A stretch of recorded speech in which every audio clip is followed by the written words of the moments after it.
Well, the baseball diamond continues to lie in wait in darkness, as does the nation, waiting for hardball to return. The Jacksonville Jumbo Shrimp still on ice, but man, their merchandise game remains sharp as ever. Did you see the tweet of the new hat setup they have in the pro shop? 2 entire walls of hats. They love their hats over there. Go check out their Twitter after the show. Keyword there being after the show, because you don't want to miss the rest of Action Sports Jack's primetime, right? ESPN 690 with a pretty awesome couple of days, including Friday's show, which featured 20 interviews of baseball players with Jacksonville ties. The biggest name to play the game here in our city? Certainly it's debatable. There was a lot of debate on 690, but plenty of folks would answer this guy, Chipper Jones, who chatted with Brent Martineau and Austen Lane. Jacksonville is always going to hold a special place in my heart. The Bolles School gave me an opportunity to, get out of small town USA, out of the sticks, if you will, and come up to the big city and not only, further my career athletically, but also academically. The talent pool in Jacksonville, it was an awful lot of fun to go up against some of the elite in Jacksonville. We certainly held our own, there at Bolles. How much has the legend of the game with the broken hand grown into a legend? Or was it legit? Did you take all that Advil? Did you ice it the night before? All a true story, and probably one of the dumber decisions, of my career. Bobby Cox came up to me years later, and he said, hey, we weren't going to take you.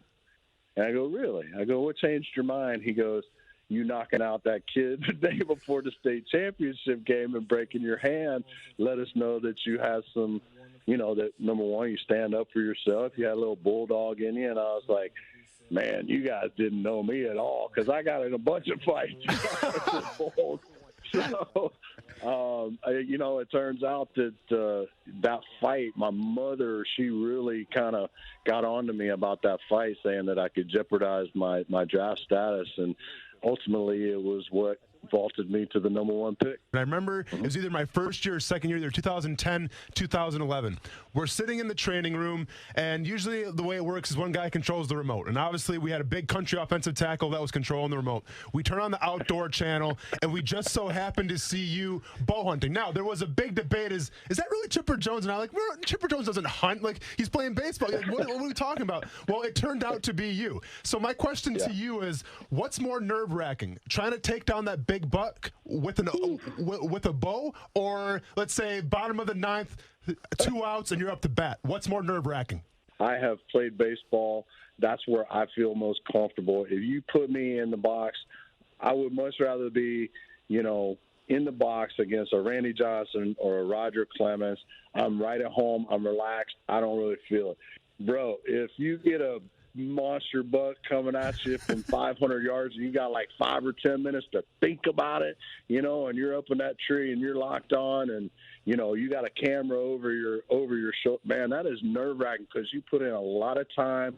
You work as teammates to get yourself in position, and you don't want to let him down, Yeah. And I feel a lot more comfortable with a bat in my hand than I do a bow, but it's something that I love to do. And some of my most important decisions have been made, I know as crazy as it sounds, 20, 25 foot up a tree. Maddox, Glavine, Smoltz in their prime, who would you not want to face? Or would Maddox. You hit off all of them because you're such a dang good hitter anyway? Well, I mean, I got knocks off of 2 of the 3. I never faced Smoltz, but we used to face those guys in spring training every year. And the one guy that I hated facing was Maddox. He was a surgeon out there. He had tremendous movement on his pitches. He had tremendous angle on his pitches. Smoltz had really good angle, but he threw everything hard, and I always took pride in you can't throw it hard enough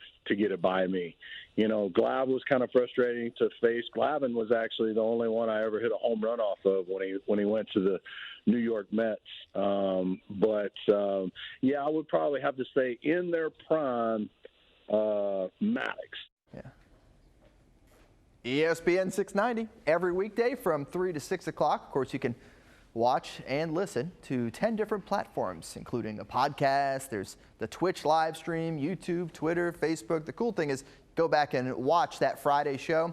20 different interviews. Pretty cool and quite the effort for Brent to have pulled off. So congratulations for that. Action Sports Jax Primetime, Saturday at 10:30 on Fox 30.